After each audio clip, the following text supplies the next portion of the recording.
July 1st, 2010 is a day we'll never forget in our family.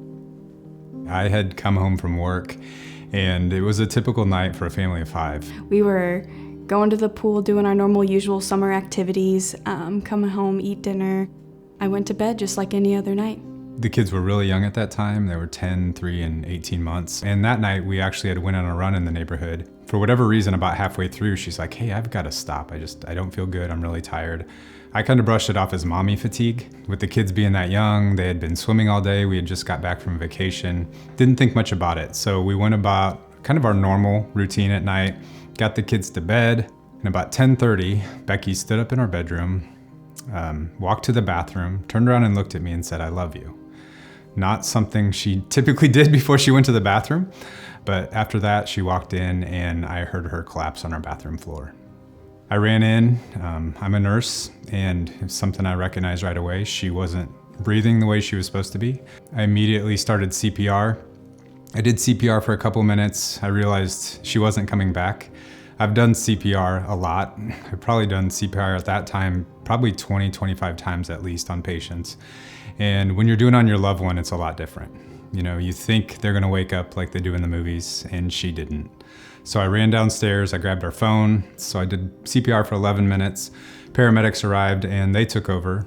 We shocked Becky in our house 2 times. We intubated her, so we put a breathing tube in and then rushed her off to the hospital. When we were at the hospital, we continued CPR, gave her a lot of different medicines. We shocked her 15 more times, and about 72 minutes into her cardiac arrest, the doctors asked me to stop care. It was at that point that I decided we weren't gonna stop care. Actually, I think I said, we're gonna go all night if I have to get up on the bed myself. And at 73 minutes, she got a heart rate. I made the decision not to let the kids see Becky right away. The first 7 to 10 days were just really tenuous in the fact that we weren't sure she was gonna survive. The kids didn't actually get to see her till a little bit later in her stay. I went to go visit her, and it was not what I was expecting at all. She was blind. It was our first time eating in a long time.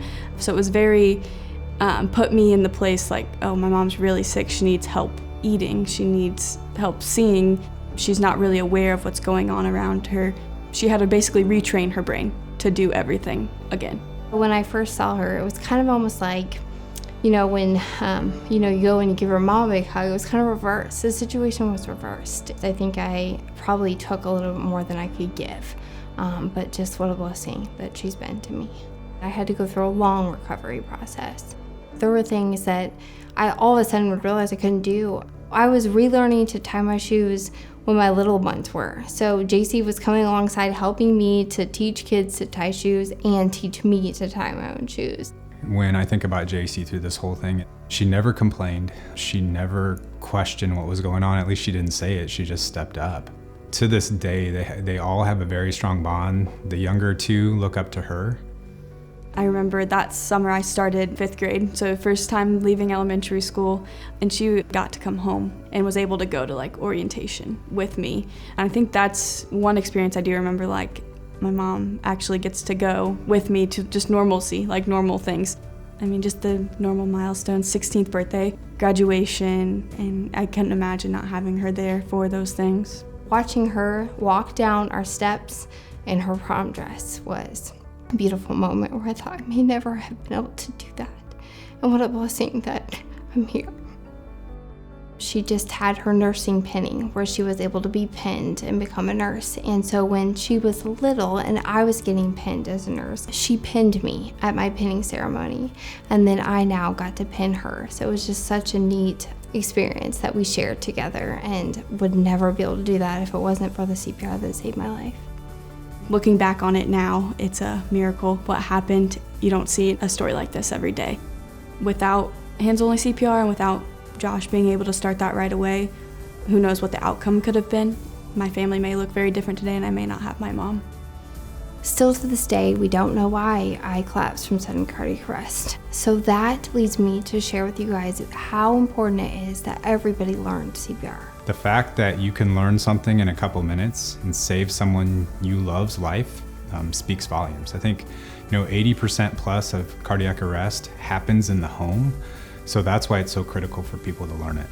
Our life would be dramatically different. Our kids would not be the same without mom. And I think that's why, to me, the mission of the American Heart Association is so important, because without the CPR, she wouldn't be here without that. Life would not be the same without her.